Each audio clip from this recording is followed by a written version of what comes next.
It just went live.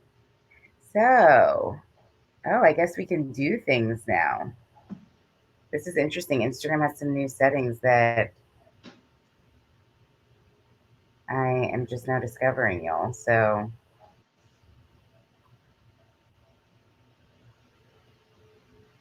apparently I can give a title to my video, which is awesome.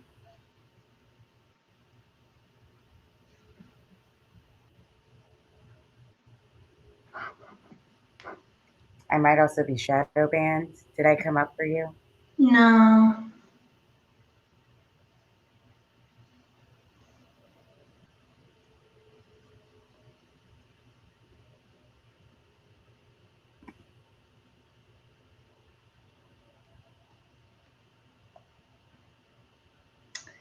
I'm going to do it again.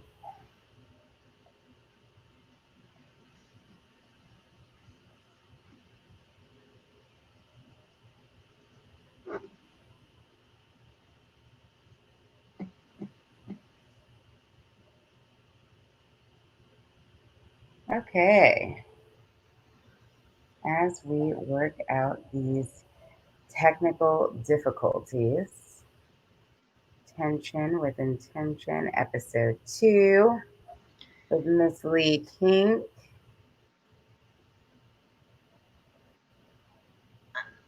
And we are going live on Instagram. There we go.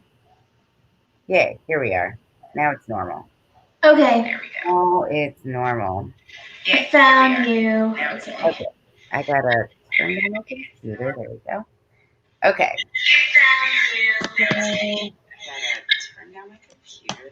We are inviting Miss Lee Kink in, y'all, and we will get started. Hey, great everyone on Instagram.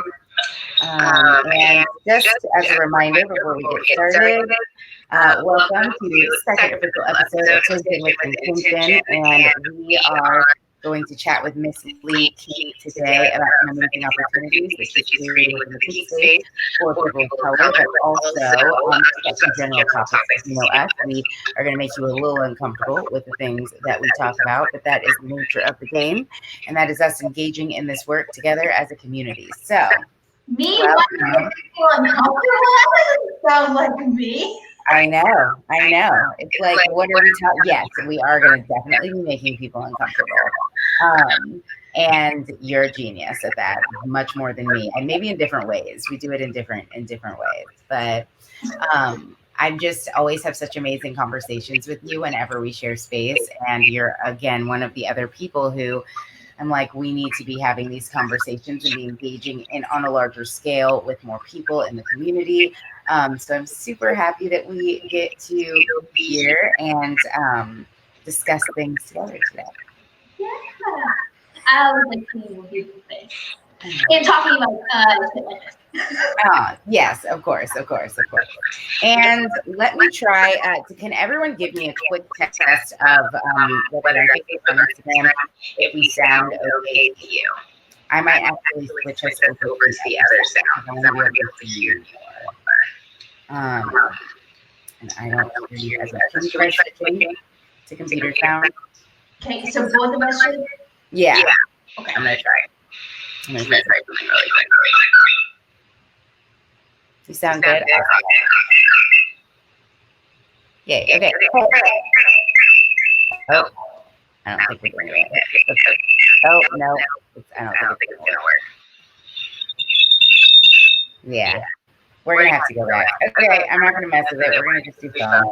I'm just going to hear you over the phone. Okay, so starting off, I want to just get started because as you all know, on Instagram, we only have 60 minutes here.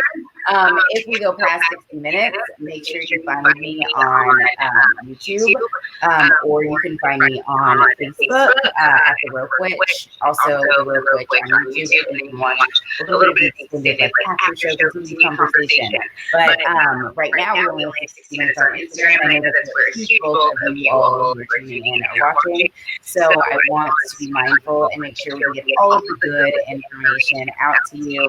in a timely manner. So first and foremost, I want to say hello to everyone. Be sure to drop your questions in the comments, and we will get them as we go. But I first just want to start off with just striking while the iron's hot and talking about this amazing series opportunity that you posted this past week and that has been circulating over Facebook, over Instagram, over FetLife. And so I would love to hear a little bit from you in your own words, what it is, telling people about it and how this idea came into fruition for you. Okay, so what it is a suspension series, because suspension isn't something that really can be tackled in a one-class kind of setting.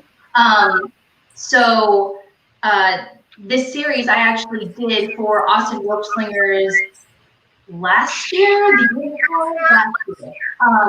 which was a 6-class series over kind of a 3-month period. And every class was every 2 weeks. So it gave people the chance to kind of practice the skill that we did in between those 2 weeks. I wanted to offer this class to the Black identified people of color. And I originally thought, it's like, well, I teach for free. And then I realized that there was quite a lot of financial hurdles that had nothing to do with just being able to attend the class. So that's kind of why the class to take will be free, but also time periods will be provided with their own suspension kit with rope, carabiners, a nylon webbing, like everything that you would need to do a suspension is going to be included within that suspension kit as well. And I know that there's been some questions about like whether interracial couples, like if there's a Black person and a non-Black person in the same time pair. And for this go round, I've said no, that I think it's important for both people within the time pair to be Black identified. So yeah, that's essentially what it is. Kind of, it came around from this idea. I've heard dumb things in the past being said at Rope Lab of not necessarily with just Black people, but also with the Hispanic community, because I live in Austin, Texas. There's a very large Hispanic population. Well, we just don't see a whole lot of Hispanic people here at Rope Lab. I guess Hispanic people just aren't interested in rope, which is bonkers. And for me, it kind of also applied to like the Black community as well. It's like, if you don't see a lot of Black people doing suspension, it's because they just must not be interested, which is bullshit. So yeah, this kind of suspension series is meant to just try and offer things in a more equitable state. I also fully realize I am not the most qualified person to teach this suspension series. My long-term hope would be for a Black identified person to feel comfortable to be able to teach this series and not me. I'm not Black identified. I am not qualified for to be able to talk at all about the Black experience in rope, particularly with suspension. I can teach the technical aspects of rope, and that's a little bit my hope. Not that people have to join to or be a part of this series just to potentially learn how to present and take over. But I also want to be really upfront with me knowing that this is that I am not Black, and so I don't know how else better to kind of phrase that. I'm just kind of floundering. No, help me. I mean, okay, I think what we've talked about and also what came through, and this kind of feels super on its own. because Sage asked, do you use BIPOC as an acronym for Black identified people of color? I think that's really great. I use it as Black Indigenous people of color, but I guess it could be both as well. And so I don't know if that was the question, if that was relevant, but also at the same time, I guess what I think that also is trying to be, what is meant to be said here, something that I really want to address. As someone who's like going to also be just like speaking in this forum, in this class of about the Black experience in rope. I think that this is much more. This goes much deeper than just a rope class. And I also think that because of your understanding and knowledge of that, it is what considers you. It's what makes me consider you qualified to run this first round, especially because you are making this possible in terms of like brainstorming the idea of how to collect the funds, make this possible for all of these people, but also the humility and the awareness that you will never actually like competently understand anyone else's experience, and pulling in the knowledge that you need to teach it. But it's that this is especially for Black people. I like to say in the rope world that it's much more than rope. Everything is much more than rope. It's much deeper than that. But I think that is specifically true in the Black experience, and especially now as well. So I just think it goes much deeper than like just teaching someone, like, for example, going to a con and getting a class and getting your suspension or status suspension.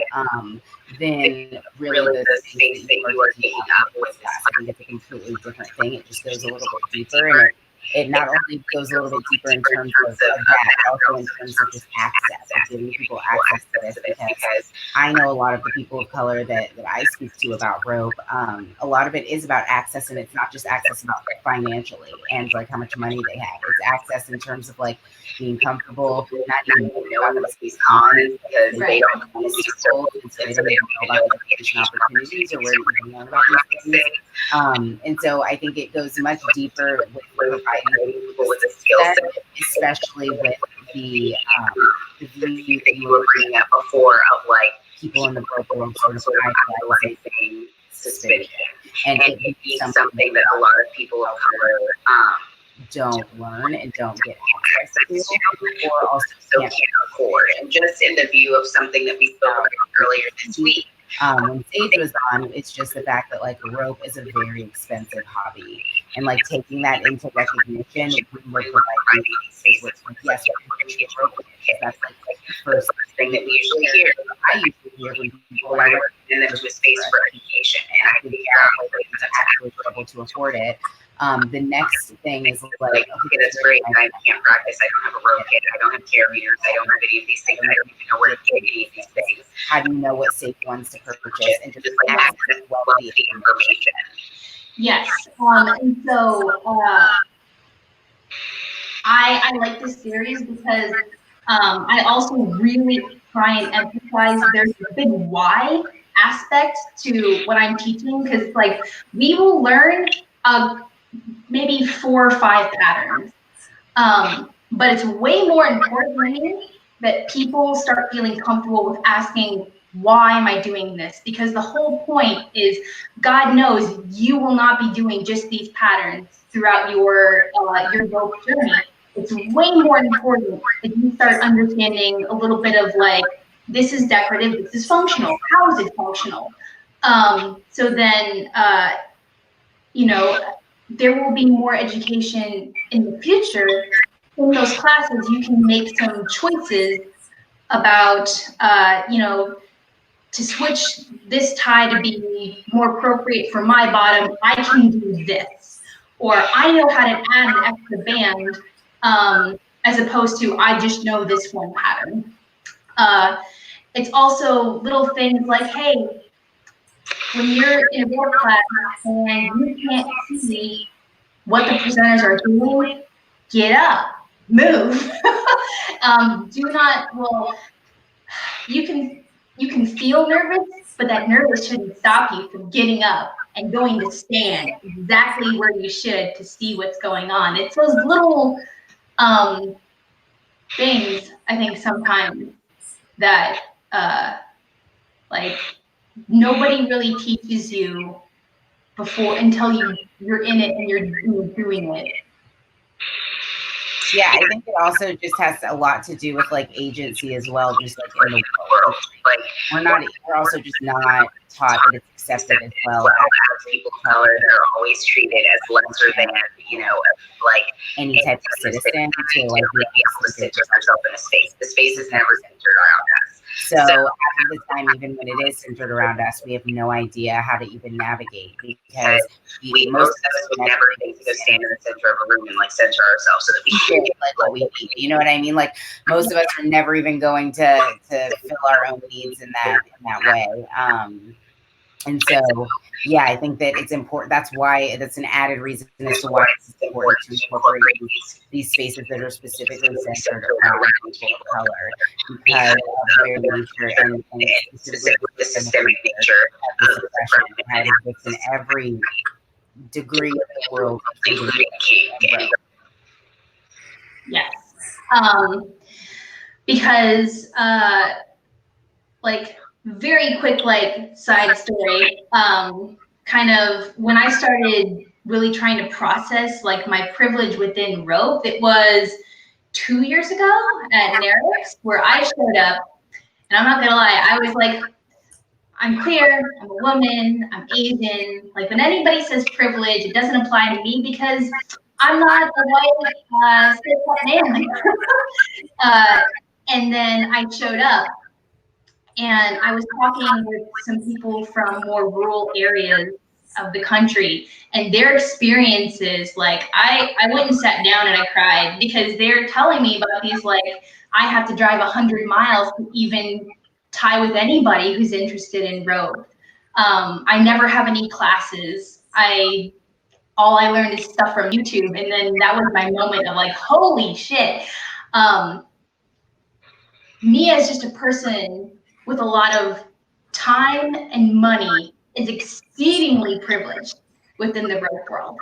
And that was kind of like my wake-up call for things need to be more accessible in a really big way, and you can't just discount tickets at cons. Like that's still not sane.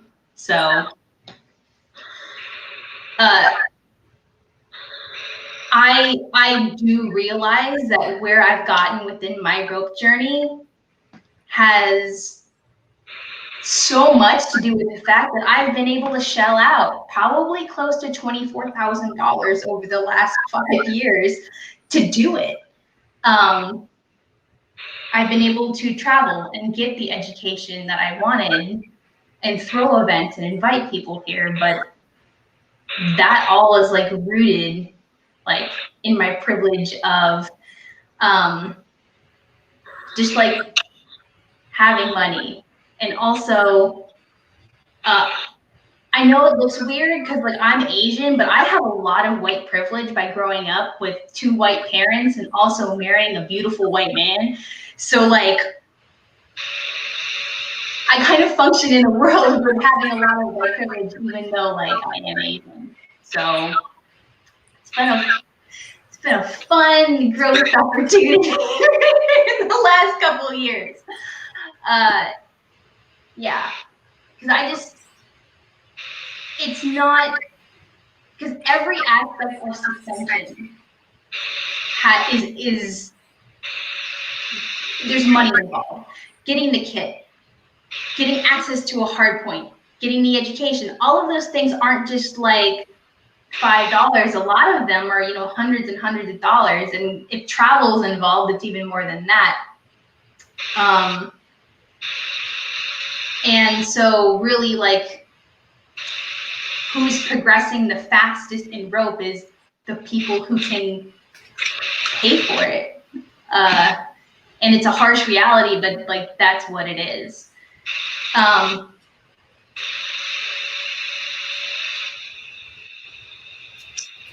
will say like there is like a lot of insecurity and fear and like knowing it's like because I do self-suspension, that's kind of mostly where a lot of my rope work lies. I know that if people who were interested in self-suspension, if we all had the same time of practice, if we all had the exact same rope kit, they would blow me out of the water, because what they would be doing is, you know, amazing and speaks from their perspective, and there's a real good chance that like I wouldn't teach places because more exciting people who have learned more things about rope and are inventing new things about rope would be the ones who are more qualified to teach than me. And it's a little bit scary, but that's not a reason to not do anything. So if at some point, like, I'm not teaching anymore because the resources have been given to people who are way more exciting teachers than me, it's gonna be okay.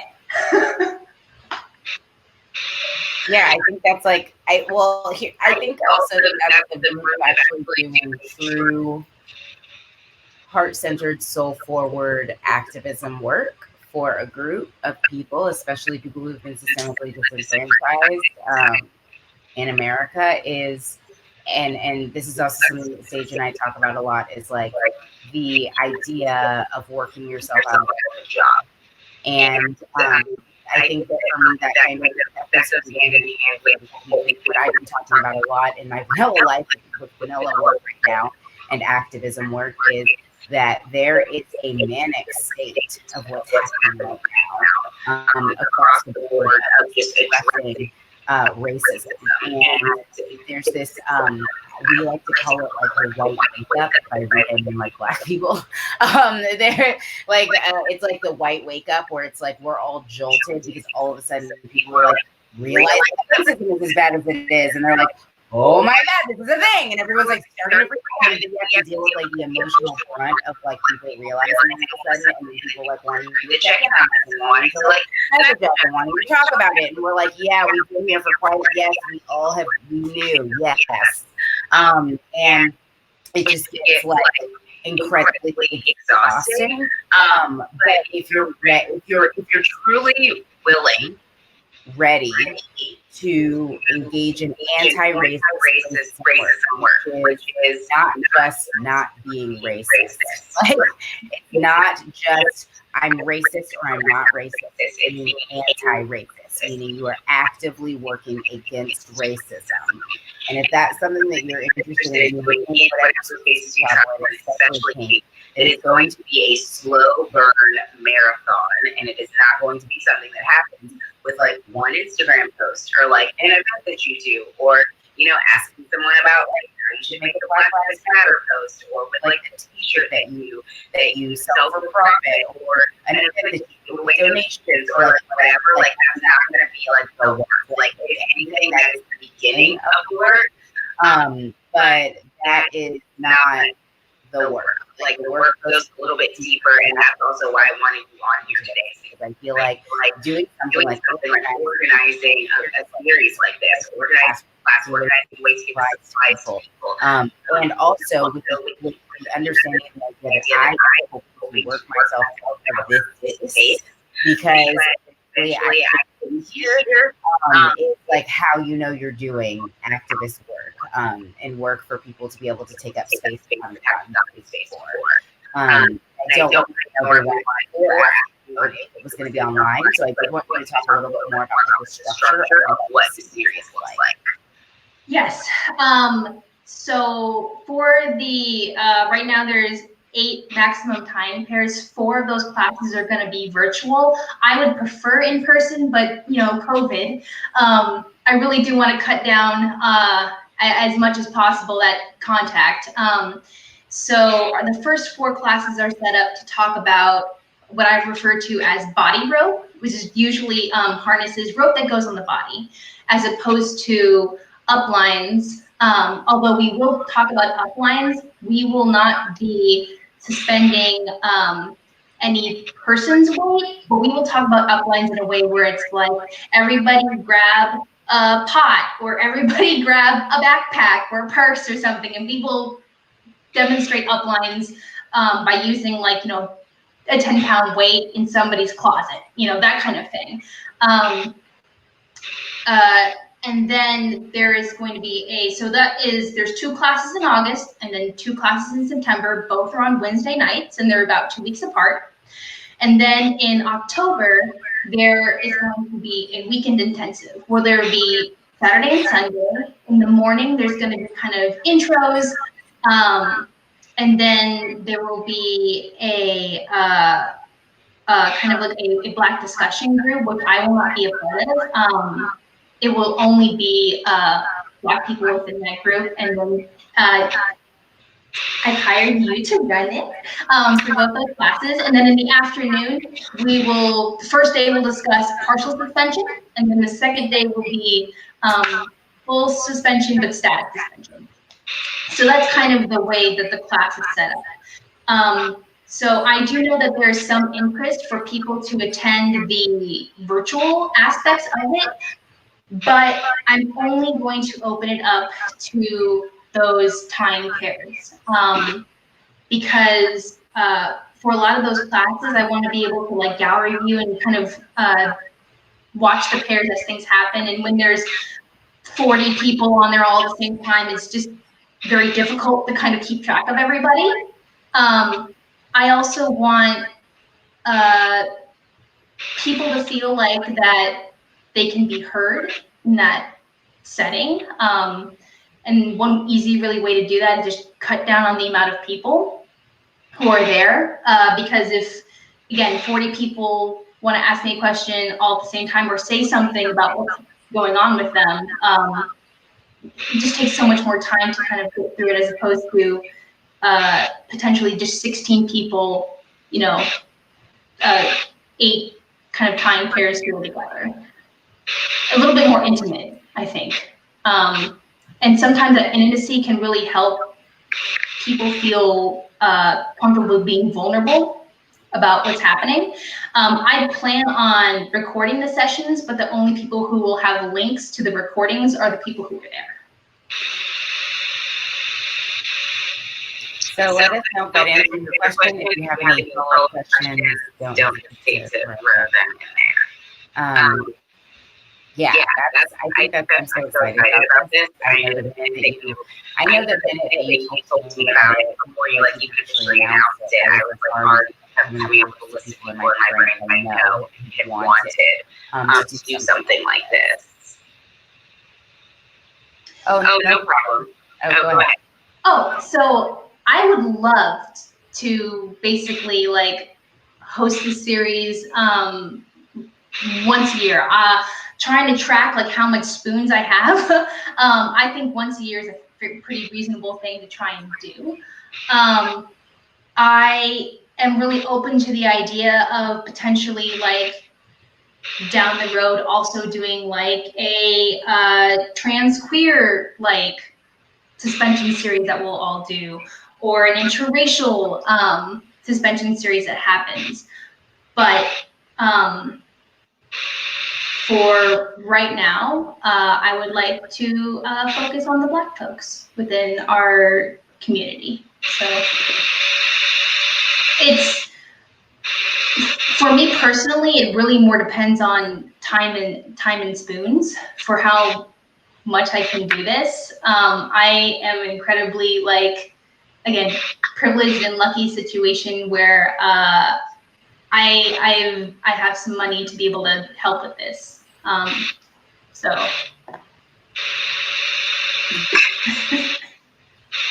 I feel like this is also a really great way to once again kind of come full circle and address, and this is just a heavy topic for me right now, so it's interesting to talk about.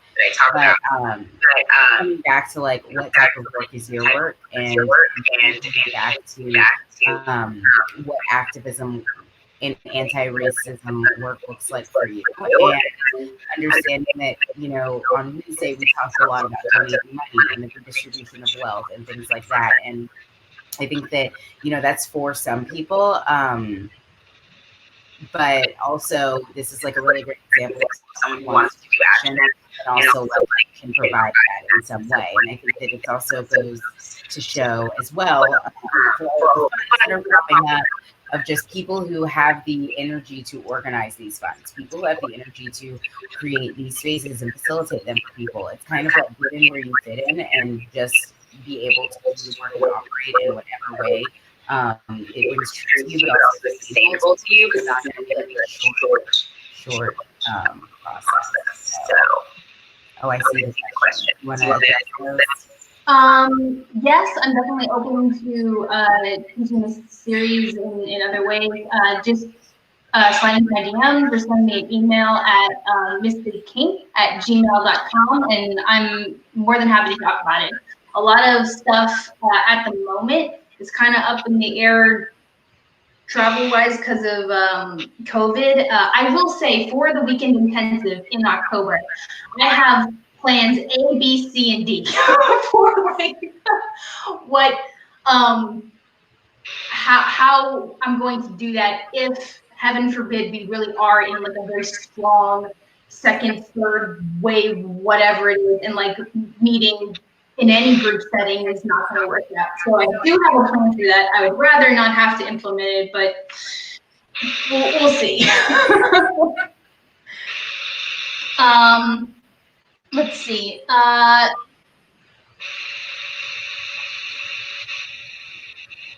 So I think somebody who is like a black who identifies as both black and Hispanic, I think would be welcome to be a part of this because you do have a part of your identity is black.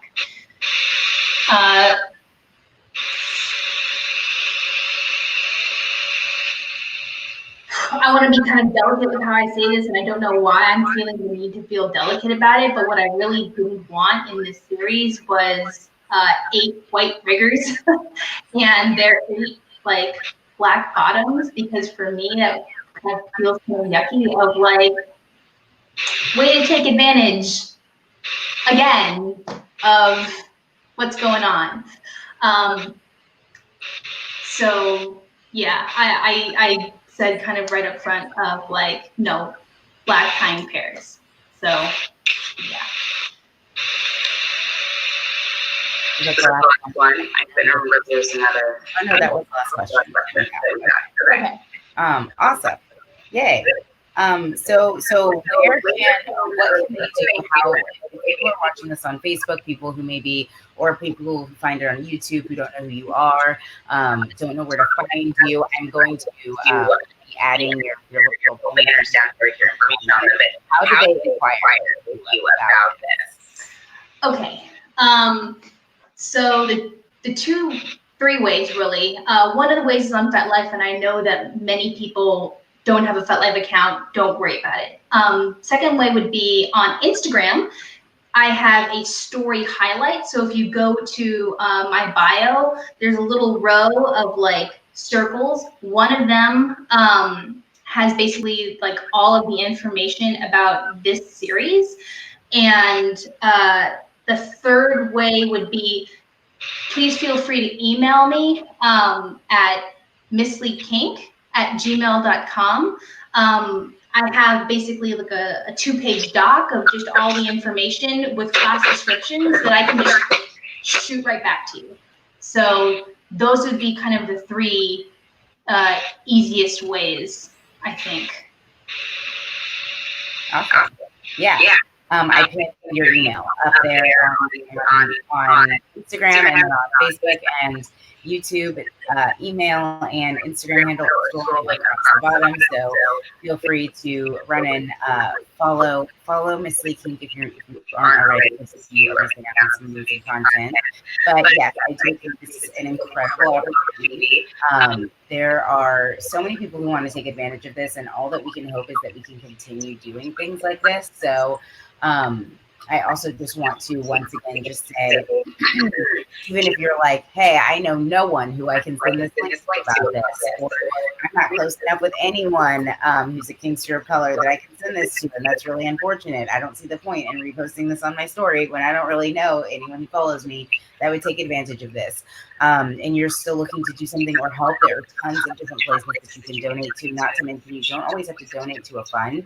You can always just donate to causes, people, or events. And I think that contacting events about desiring to donate, I think it's worth saying that what Miss Lee Kink was saying before is that like it doesn't just problems like give out some free tickets to your conference. But I do know in the past I've known groups of people who were going to go to a conference and had groups of their friends that wanted to go that couldn't afford it and had messaged certain events asking if they could donate a ticket or donate money. Really, it was kind of told that like you really buy a ticket for someone, essentially, that there was going to be no effort or organization put into trying to create an opportunities for people who could not afford it, other than, you know, donating your time and missing classes you might want to take by volunteering. I just think that it goes into the work once again. You just contact these people, contact these places, and hold them to these standards. If this is the standard that we have for our community, if you're watching this and you're like, oh my God, this is a great opportunity. I don't know why more of this doesn't exist. Oh my gosh, she's only going to hold it once a year. I wish this could happen more than once a year. There's so many people out here who could be doing things like this, contributing to things like this, and not only adding talent and time and effort, but also money to be able to accomplish things like this. So really, like, ask the questions and contact people, because I think that it will start to set a precedent in our world that we run in our little peak space, that these people are actually wanting to attend our event and making sure that things are accessible and that it matters to people who are spending their money here. And trust me, in America, money talks. And if people know that they possibly could be losing some of their income or their revenue as a result of not being inclusive, not providing equitable opportunities and spaces, they will for sure listen, even if they don't want to. So really, like, hold each other, yourself, to those standards. And this is why, you know, I'm super honored to know so many people who are doing so many amazing things in this space right now, really taking this time as an opportunity to create something. So thank you. I also like know that like I definitely like have plans to like do it again next year. No no dates yet. But I also knew that there was potentially a possibility that people wouldn't want to take it this year. They don't. Some people know me, but some people don't. And I understand that there could be a little bit of like, hey, this doesn't feel right. This feels like, you know, you're just doing this for, you know, a performative reason. And the thing is, I get it. And the only way to kind of do things is like do them more than once. Some people will potentially want to take advantage of this, and it's how you treat them in that process that is going to either prove or disprove what people think about it. Because like for a con who wants to, you know, offer, we'll give you a rope kit, we'll give you free tickets. If you come, you know, and you only have like one or two people who want to take advantage of that opportunity, and then they're like, oh, we're not going to do it next year because only 2 people showed up. It's like, but that's because nobody knew what it would look or feel like. So if you keep offering it and just have it as kind of a space, and then you kind of treat the people who do take advantage of it, and they have a good time, people will utilize it, but it is a long process. It's like the One Rope 101 classes that I host, Spanish translator. Nobody who's shown up has needed a Spanish translator, but we host them anyway, because at some point, somebody may need it. And it also, I think, normalizes the idea of accessibility. I think it normalizes the idea of creating a space where you are anticipating and knowing that you're in Texas and you're in a room when somebody can come in. And yeah, they might speak English, but that Spanish might be their second or their first language, in which when they're understanding super intricate details or things that are not food, and that's a better for them to hear it in their own language. So I love that. I think that that's also just a part of once again just figuring out how to interweave these things in your own way, but also creating, like you said, sustainability. It's not a fast process. Yeah, and like the reason why I felt fairly comfortable, like starting to get into rope was because I saw Lexa, you know, all those years ago. She was starting to learn rope, and Lexa is kind of like a woman of color, and she looks a little bit like me. She's got more tattoos, but like that helped me feel more comfortable. Like I understand that there is, it's really nice seeing people who look like you around, even if you don't talk to them. It's really weird sometimes because I do a lot of rope in Austin, and you see a lot of different folks, and I see my friends, but sometimes I'll go to cons or classes in other places, and I walk in and I was like, oh, I am the only Asian person in this room. Well, that's cool. Yeah, that's all the time. Yeah. I just have like a little like pop quiz. My little pop quiz that's right here in this moment. In the comments, I want to know if anybody is just on their own accord in one single comment, not like scrolled, but in one single comment, if anyone can name 7 black actors. 7 black actors. I can now. Yeah. But, yeah. 7 black actors. Anybody can do it. Take a stab while we're talking for the next like 15, 20, maybe even 30 minutes. But take a stab at it. I'm waiting. I'll wait. I just want to know. We try, and it's entirely the judgment here, but I'm just curious if we can name 7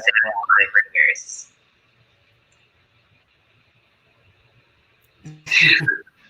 Like just throwing that out there, because every rope space that I go into, I'm like, I mean, I can barely. And the funny thing is it's like you said at the beginning, people always say, like, why? I guess you either that's what I was looking at classes, and I'm like, how come, like, you know, these classes aren't accessible to these people, or you don't have these people in your classes? And the answer is like, I just figured the interest wasn't there.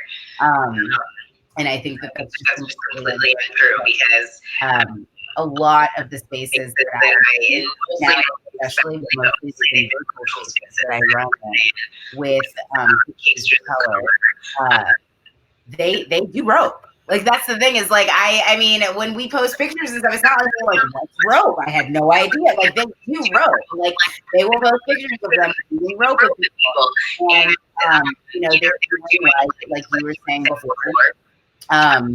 They're doing a lot of stuff that they can learn from books or from YouTube. Or like ask them like, oh my God, like, you know, how did you learn? It's always like, I bought a book. I was at a conference where someone spoke about rope and we saw some rope. They were classes. So I went home and I bought books, right? I found stuff on YouTube.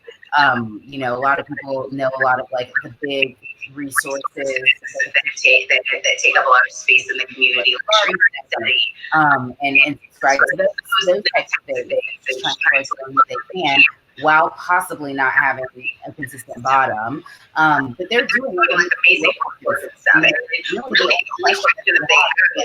never gotten a chance to learn suspension, or you know, if they see a photo of me and I'm up in the air, they think it's a whole other thing because I'm being suspended. And really, it's just this very interesting thing that's happened where I feel like in our world, the world of the people who are heavy into rope, and it's like our kink for sure. I feel like there's this, like you were saying before, this putting suspension rope up on this pedestal and allowing it to be like, allowing it to be a sign of quality, of how educated you are in your rope, and how much you know, and how advanced you are. And in Black communities, what I'm seeing is just a lack of suspicion, a lot of incredible creativity and rope being kinks, because that's what they have access. So yeah, it's funny things where it's almost like grass is always greener. Things that's happening this time. Yeah. So like whether they're interested or not, because God knows you do not have to be interested in suspension at all.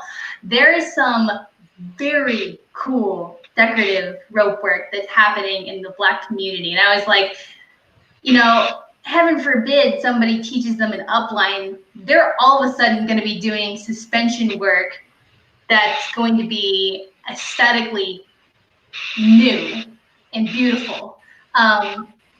And they're going to be taking, you know, aspects of what's already being done in Western and Western suspension and shibari, and they're going to make it something. And we're all going to be taking our classes because it's going to be like the new amazing thing.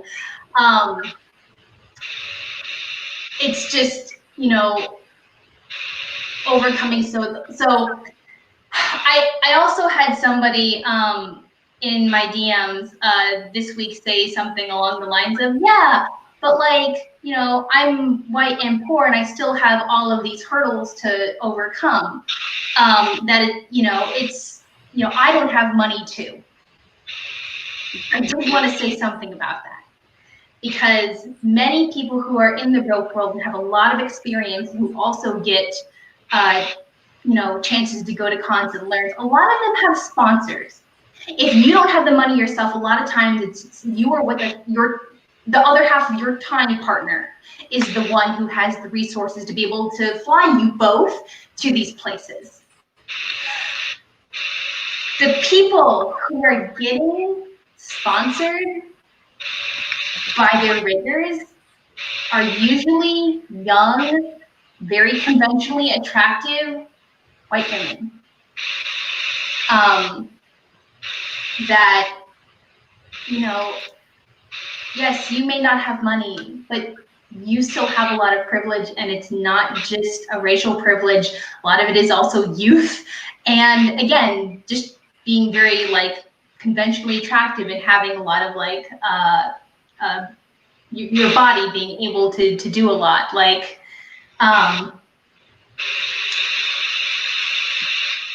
there's still privilege even though you don't have, like, there's a lot of layers to the privilege within the rope world, because if you are also white, you're going to want to get photographed more. More photographers are going to want to take pictures of your rope work and offer to do collaboration shoots. And like, there's this, it's not just learning how to do rope. Sometimes it's also like getting your work and your art out there for people to see.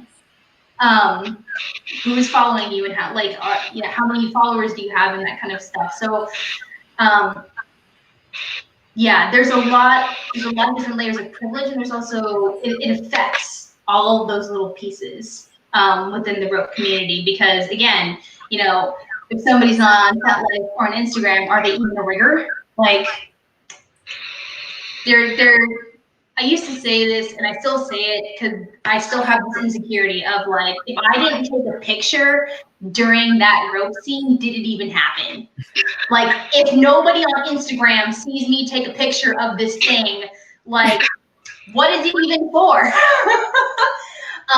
Which, like, I've been trying to do some work of like getting myself out of that headspace, but you know, it's who's also getting the recognition for their rope work.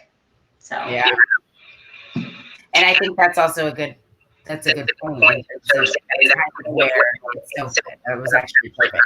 We have about 10 minutes left, and I wanted to come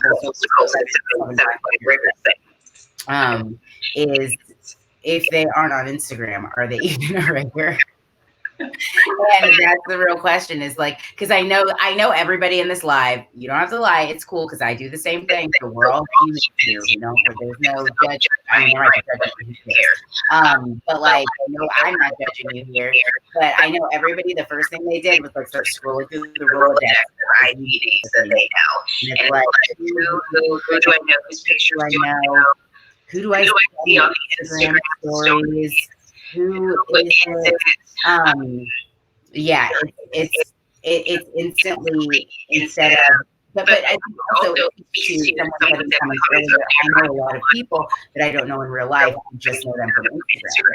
So I think it also speaks to the added part of like a lot of these people you're also not seeing at events. And let's be real, a lot of these Black riggers are not at these white events. So it's like if they're not at a white event and they're not on Instagram, are they even a rigger?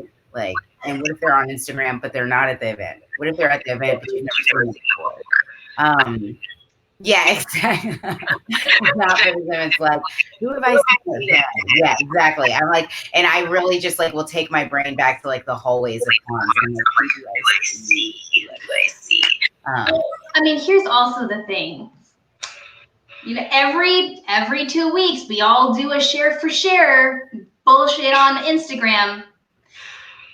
I haven't seen people fucking sharing Black riggers or Black models. I was gonna say I don't do that. I know you're not talking about me because I don't do that shit every 2 weeks. Nope. And like, I'll just tell you right now, I never, and I'm not trying to shit on the people that do it. More power to you. But honestly, 99.99999% of the time, I see the same fucking like 25 accounts posted a million times. And like, there's no shame, but it's like, if you're going to do something like that, promote people that aren't your friends and haven't already been reduced 60 times.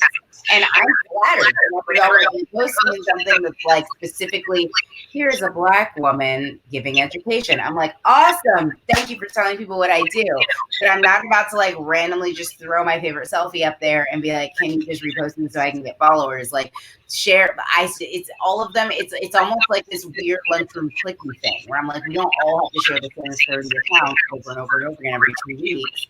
And once again, pretend like it's making any type of like substantial and concrete change in how we're engaging with one another. But I mean, I have seen a lot of the time since this has started, and specifically being like the kink community has decided that they want to have a race conversation. I've seen a lot of people like all of a sudden start reposting a lot of Black accounts, and I've been tagged in a lot of specifically like let's talk about Black people in rope. But I want you to go find those people and they're there, trust me. And if you need to scroll through some of my followers, do so. But also there are more of them on Facebook. Go find those Black people that are doing rope because they're out there. Trust me, it's not a lack of interest. It's really just the fact that they might not be economically or in a resourced way set up to take advantage of these opportunities or to even see them coming or see them become available. So this is why I think that, and I last a minute here on Instagram before we go straight into after finish off. I wanted to say, share this. Share it as many times as you can, even if you think that no one's going to take advantage of it, share it.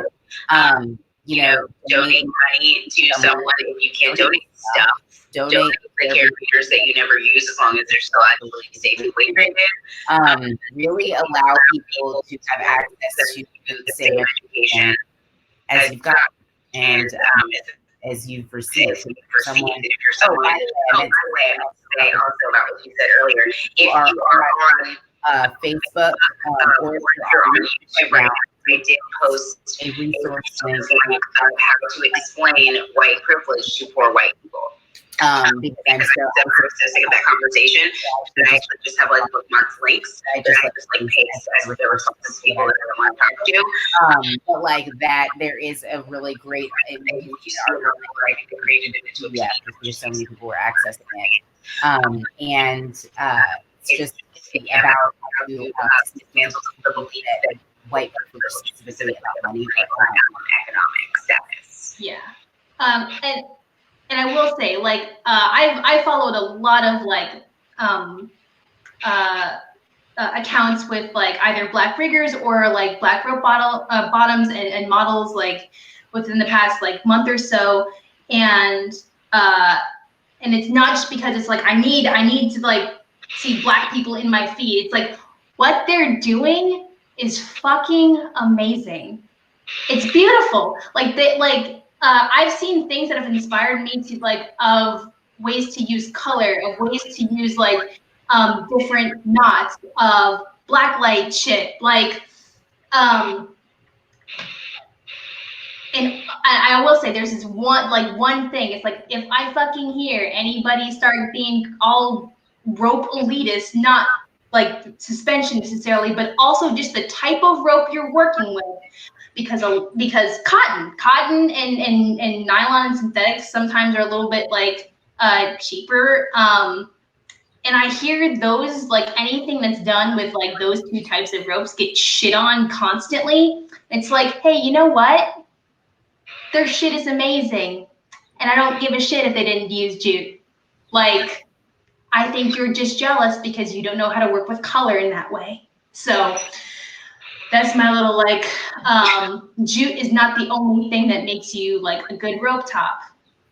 So that goes back to like what we were talking about the other day in terms of just like wanting to be accepted by trying to emulate what we think was Japanese culture, and we try to think it makes you a little bit more real, more legitimate of you know, booster or hope person or whatever you want to say that.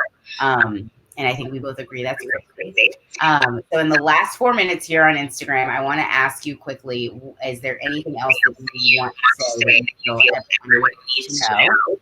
Just in case people don't convert and hop onto YouTube or hop onto Facebook. Oh, sorry, I was reading comments. Okay, so the things that I would want to say is, one, if you have any questions at all, even if it's like, where do I find more information? How can I help? Just email me at missleekink@gmail.com. Find me on Insta, find me on FetLife. I'm more than happy to engage. And then kind of like my 2 long-term goals for the rope community is, one, let's stop putting suspension on this pedestal, because you can be fantastic at rope and worthy of presenting your shit, because it's amazing, at cons, not suspension. And then the second one would be, let's start really focusing on that accessibility piece of providing spaces that people of Black people, people of color, queer people feel comfortable being in those spaces to learn, and then let's give them the resources to be able to help with that.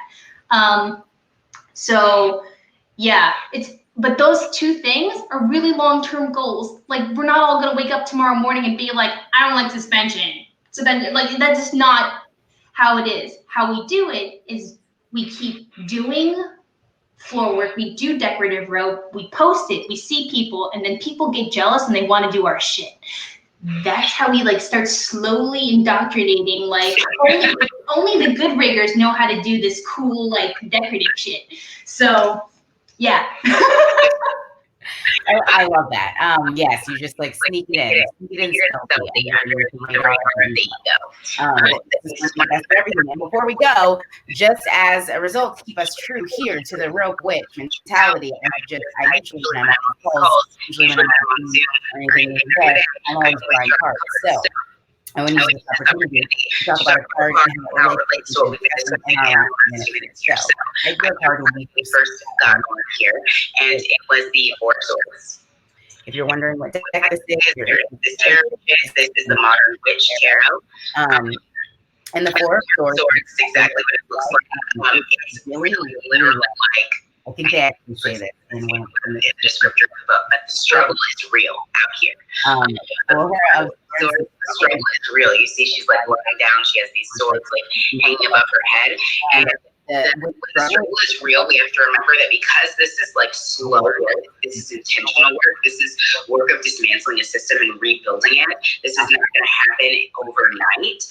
That you need to fucking rest. So like, this card is literally like, take a rest. And I'm sure that most of you, especially those of you who know me closely, you realize that I look tired AF today, and I am tired as fuck today. I am exhausted. Sorry, here live. I'm about to go live again, like I've been doing for most of the day. But this card is take a rest. That's for everyone. This includes white people. Like y'all have been hearing a lot about what y'all need to be doing lately. And all of that is true. But you're not going to be in this with us for the long run. You're not going to be able to make this a sustainable change. You're not going to be able to continue putting the pressure on our society, on our culture, to make these changes in 6 months from now if you're fucking exhausted. So don't worry about yourself. Like, go home, go to sleep, restore, and do the work. but like Margaret, Okay. so for reports, that is your assignment for today. Rest, recalibrate, use discernment, where you're putting your energy. and with that, sign on Instagram. Feel free to hop onto YouTube, the YouTube and the Facebook link in my bio. So if you're on Instagram, you want to there quickly. head over there, and we will kind of just close out our conversation in a more precise way before Instagram kicks us off. But thank you so much. Miss Lee Kink's email at the bottom, also my Cash App. Any love, blessings, paying it forward, I would appreciate. And thank you all for tuning in. Please share this information, whether it's sharing the BIPOC link, sharing Miss Lee's page, sharing this IGTV, which it will be on IGTV momentarily. Yes. So thank you. Thank you all. Bye, IG. See y'all later. Peace. Yay. Bye, IG. So now we're back. We're back on the computers. We are still here. Yay. Bye, IG. So now we're back. Oh, I'm echoing. I'm echoing because my other thing. So yes, we are back on the computer here. And back on YouTube, back on Facebook, just to sort of wrap up. But I so loved what you said. I so loved what your main intentions are for the kink community right now. And I know that we spend a lot of time, and I think we spend a lot of time in general, especially in our community, kind of explaining to people about their own privilege. And so I wanted to give you a moment as well, as intentionally, like at the start of the after show, to really, if you were speaking to people of color watching this, or places that I might share it on the internet, who are interested in this but don't know you, if there's anything you specifically may want to say to them about this space.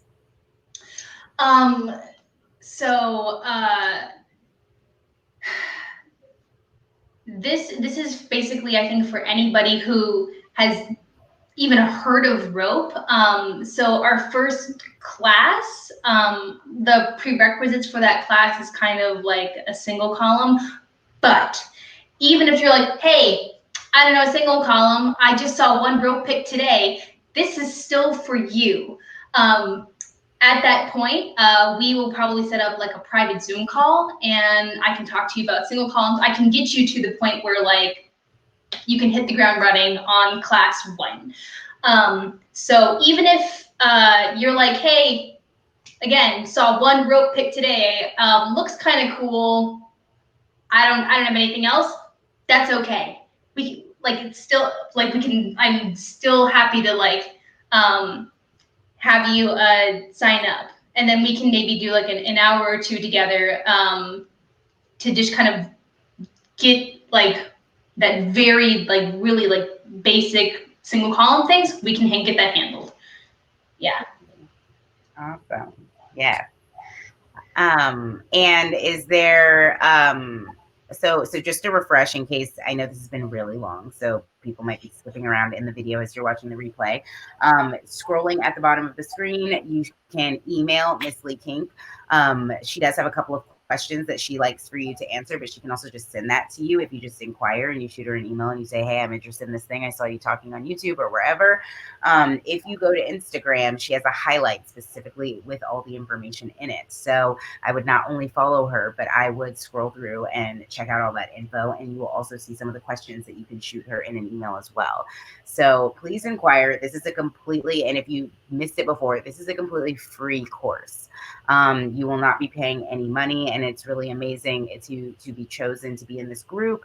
And when I say chosen, I mean just in terms of making sure that you are someone who really wants to benefit and take advantage, and you are able to show up for the entirety of this group. It's really amazing because you'll get your stuff.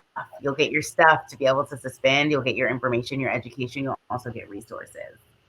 Yeah, I think the one thing that's really necessary to take it is to have a Black tying partner. And for the people who are singles, who are like, hey, I really want to be into this, but I don't have a tying partner or anybody interested, we have like a little group on Instagram of people who are kind of solos who are trying to like link up with other people depending on which location that they're in. So even if you are like a solo person out there who still wants to learn this, please still shoot me an email.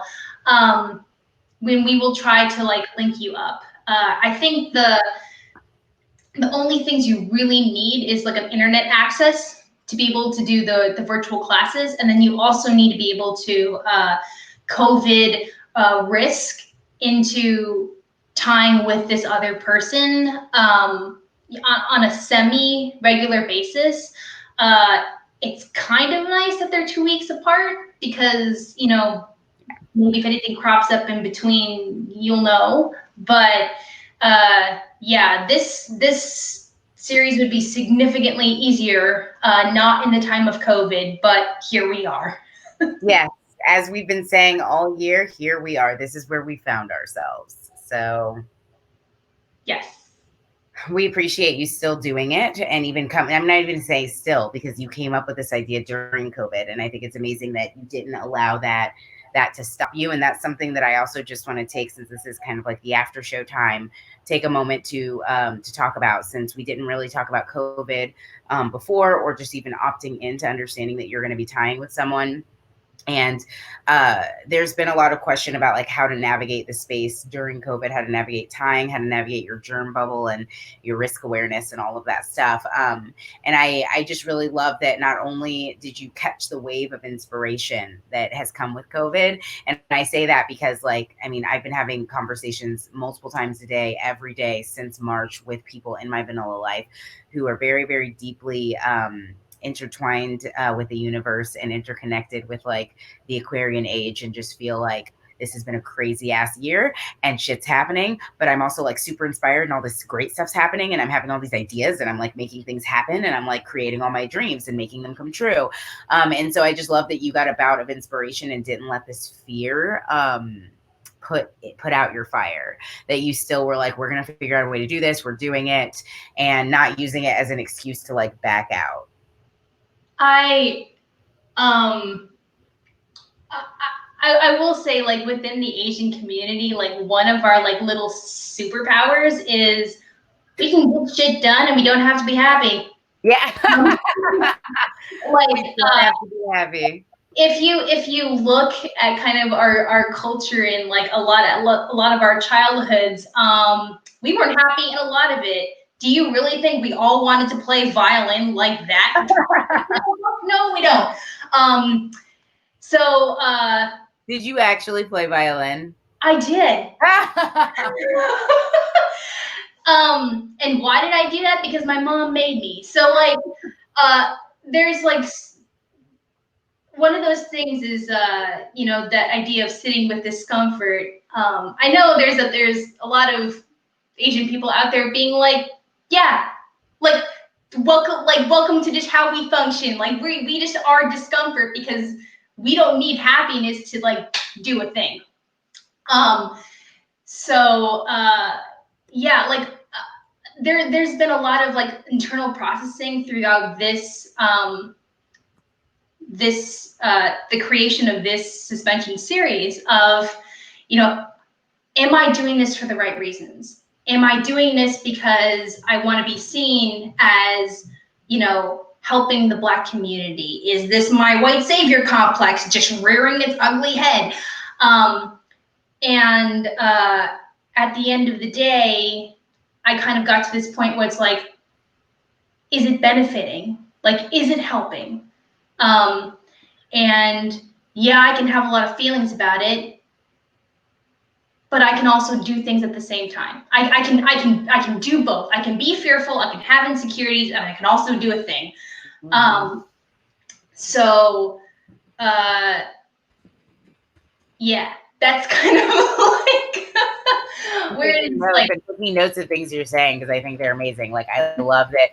Yes, I can be fearful, I can have insecurities, and also just like I can feel feelings and still also like not allow that to stop me from doing the thing. Yes. So a little bit of that is definitely being like, hey, look, whether it's wealth guilt or white guilt that I have, like I do feel sometimes bad that I have a lot of the resources, and particularly like a loving spouse who can like watch the kids, like, because it's not just money. Time is also a huge aspect of this. And like I am incredibly like privileged in this way, and there's a lot of guilt that happens within me because of that. But instead of just flailing, maybe I can use that to like do something, to do some good. Like I can feel a little bit of white guilt about it, but if I can take that and harness it and do something, I like that's not just me being, you know, useless in this space. Absolutely. Absolutely. I love that. Ugh. I love it just because like people, I think that's the biggest thing that I think I found with a lot of people, and like specifically white guilt, white fragility, and just the being in the space of I just don't know what to do. And I think that the hardest part for me is just understanding that, or trying to explain to people that the feelings aren't going to go away, that this is going to be something that continues to happen, and you have to be okay with having a discomfort, with being wrong, with feeling like shit, with being in a place of transition and transformation, and still be willing to move. Yeah. There is a thing on Project Runway of like season 3, way back when. There was a moment where like 2 people were working in a team, and it was a white woman and a black woman, and the white woman was having a huge breakdown. And the black woman just like leaned over and was like, "You can cry, but you need to cut and cry." Yeah. And I was like, yes. Yes, this is my moment where I need to cut and cry. That's so funny because I actually like don't even really watch that show, but I know exactly what scene you're talking about. And I don't even know why I've seen it. I don't know if it was like on a commercial, and I don't even really remember what the girl looked like, but I do remember that. I do remember like this woman of color, and I remember them doing like a team project, and she was just like, you can have feelings, you can cry, you can not eat, but I need you to like also cut and sew and like at the same time. And it's like, and some people were just like, oh, you're such a hard ass, but I'm like, that's real. Like that's real. And like your feelings have a place here, but not in a place to keep you from being in action. Yeah. And that's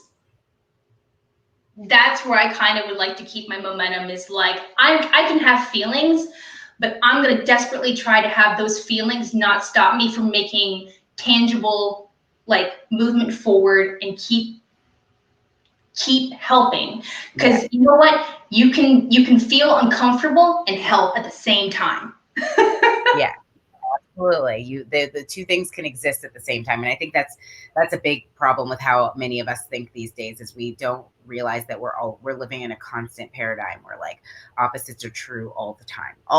Like you can be not racist and say racist things. Like you can fucking have a well-intentioned heart and still fuck up royally and be completely offensive. Like those things are just true. You can also be sorry and be sad about it. You can also be mad because your ego's pissed that you got called out, and also feel like incredibly apologetic at the exact same time. Like these things are all true, and they can be true at the same time. And I think having that freedom to be in your feelings is something that's incredibly important in this process that we're missing. Yeah. So a couple days ago, I definitely like told like my husband, I was like, hey, like I'm doing this, and it's not anybody who's taking this class. It's not the Black community. It's not even like Bliss's role to like thank me for any of this shit, because I should be doing this because this is like just like a good thing and the right thing to do. But you're my husband, so whenever I look at you, you're gonna fucking gold star me, because I need some goddamn recognition, and you know what? That's your job. Yeah, exactly. And that's also what I think is so amazing about like asking for what you need from certain people, and how this stuff, once again, and people know I preach about this all the time, it's like our skills don't translate, and I don't want that to happen anymore. I want us as Kinksters to notice the power that we have in all of these topics that we constantly discuss, and how they translate to our actual life. Like when we talk about risk profiles with COVID, as well as risk profiles with kink, and when like we talk about outsourcing our needs, like in polyamory. We talk about that in kink as well, like having certain kink partners and not expecting every kink partner to meet all the same needs and all of your scenes to meet all the same needs that you might want in a certain time. And I think the same goes with getting your gold star, because that's true. Like, it's not the Black community's job to look at white people or look at anyone with privilege and be like, thanks for like finally noticing us. Like, you're not going to get that from us, and expecting to get that is just going to lead to disappointment, and it's going to lead to a further rift between us. But there are people in your life who like love you, care about you, see how hard you're trying, and it's not on a societal level. You're not asking something of the system. You're like, I'm married to you and I need you to like pat me on the fucking back so I can keep going, because this is exhausting, and because my personality type really feels rewarded by like positive feedback. So it's just like, this is how I function, and this is how I can continue to do this work. And so I think it's just important to like really outsource that to the people in your life who you want to feel supported by, but don't outsource. And it's the same thing with like asking Black people what you should do. Like, what should I do about this, and what should I learn? And it's like, outsource that shit to the people who need to help you with that, not to people who have no place in that part of your process. So yeah, that's an interesting concept. Yes. So it's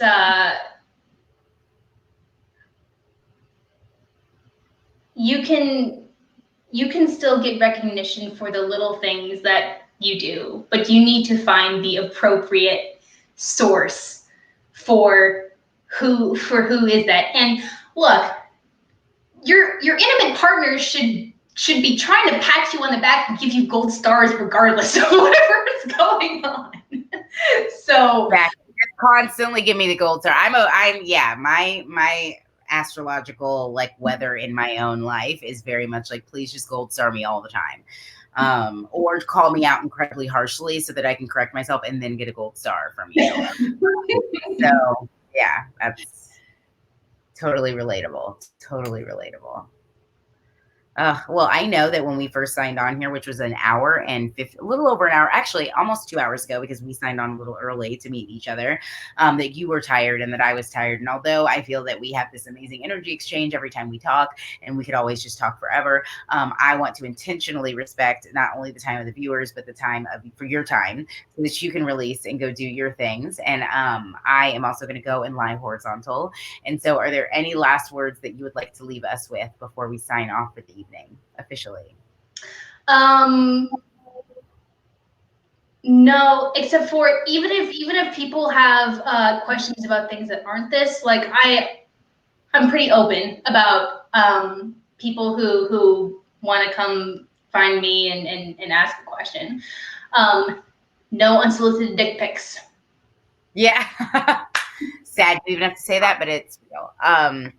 So yes, please take the notes down. You can also rewind if you haven't gotten Miss Lee Kink's email address or contact on IG. I also have my Cash App scrolling at the bottom. I appreciate any donations for time, education that we bring to the space of Tension with Intention, a space that we have complicated kink conversations for our own progress, evolution, and growth. So thanks for joining today.